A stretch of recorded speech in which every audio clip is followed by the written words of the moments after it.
If you're driving along US 2 and we turn north on Brevort Lake Road, there's some interesting history right down here. There's a trailhead to a nature trail. There's some snowmobile trails up this way, but there's also the site of a former civilian conservation corps camp, and that's what we're going to go have a quick look at right now. The Hiawatha National Forest Sand Dunes Trailhead. We're going to come up here, and I vaguely remember seeing some historical markers and interactive information here about the Conservation Corps camp, which used to be here. So we'll see if we can find that. It might have been in a different area, but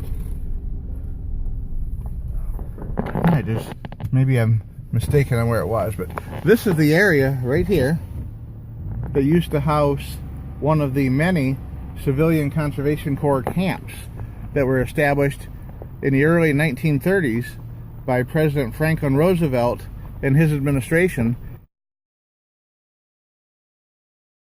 to combat unemployment and idleness in the metropolitan areas of the country. Young people, mostly young single people, were signing up for the program. They couldn't find jobs. Instead of having them just causing trouble and lounging around the neighborhoods all day getting into crime and mischief, they signed them up for a program and shipped them to rural parts of the country, including a great number of them up here to the Upper Peninsula of Michigan. And there were quite a few camps up here in different places. And they lived in little cottages like these.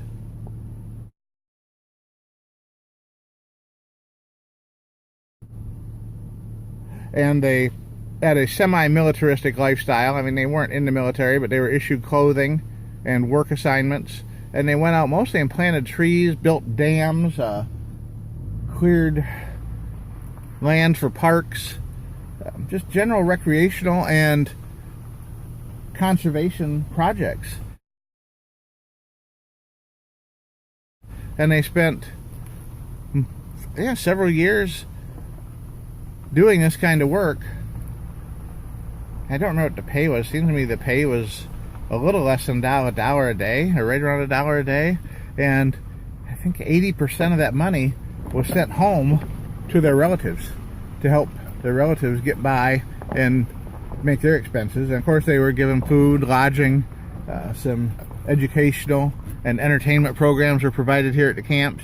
And these camps were multiple hundreds of acres in size that they did firefighting, like I said, all kinds of things to help preserve the environment and build facilities here that really increased the amount of tourism that took place after World War II.